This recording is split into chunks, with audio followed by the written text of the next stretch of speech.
Greetings, humanoids and human beings from the planet called Earth next to Mars. I have come here to talk about a serious subject, which you are too dumb to fully comprehend on this planet yet. So I will read you a little bit of the post of one of my good friends who's choosing to be deluded. He says, here it goes.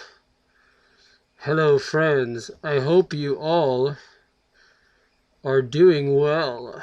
Today is a very important date in Buddhist history. On this date, October 12th, in 1279 in Japan, Nichiren Daishonin, the founder of our Buddhism, inscribed the Dai Gohonzon, the supreme object of respect in Nichiren Buddhism. He subsequently dedicated it to all mankind. What happened to the ladies? This is my article about that event. I hope you enjoy it. But I'm not going to read you the article because it's not worth reading, because if it starts off with such an interesting point of view as this, I don't feel it's worth reading more. So, to tell you what I commented about this, here it goes. BJOTT FAAHC. I don't believe in that myth, and there is no documentary proof either that he inscribed such a rankest object of devotion. The only object of devotion he ever wrote about is the Gohonzon in your 4-foot body that he made a depiction on in the form of a scroll that we all can receive and put in our homes. I should have put depiction of. He made a depiction of the body, the Gohonzon, the true Gohonzon that is in your heart and in your being and in your life.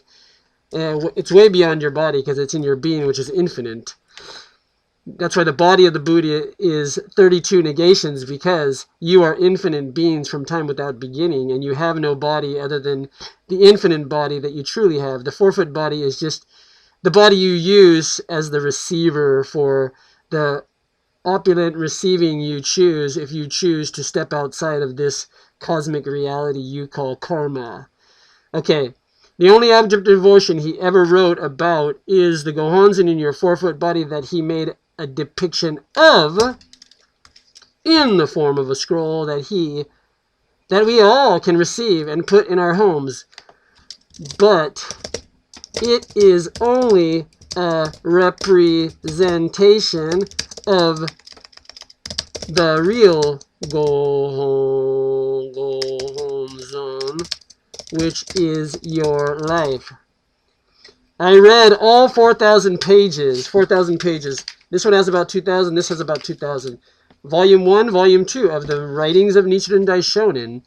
I read them many times. And in fact, I even listened them on audio about 6 or 7 times. So not only did I read them many times, I listened to them on audio, then I read them again, then I listened to them on audio, then I read them again, to make sure I heard what I was hearing, and what I was reading was what I was hearing, and what I was hearing was what I was reading, and what I was being, knowing, perceiving is what I was truly being, knowing, perceiving, that I am the Buddha from time without beginning, like all of you who are still not pushing stop on this video. Okay. So there is no mention in all those 4,000 writings, which are these 2 books published, which some people think are some of the writings, or maybe some of them are not really his writings because they're not willing to be, know, perceive, and receive, that you don't need any documentary proof if you are a Buddha from time without beginning to perceive what is reality and what is not reality. Okay. There is no mention in these 4,000 books or any other writings that are not contained in these 4,000 books that have ever been authenticated that suggest that he created such a rankest idea as a true object of devotion. Okay, but thank you for your interesting point of view on that idea. Okay, that's my first comment. The next comment is, the only supreme object of devotion is enlightenment, which you are refusing to be if you think some scroll outside of you is more devotional than you are.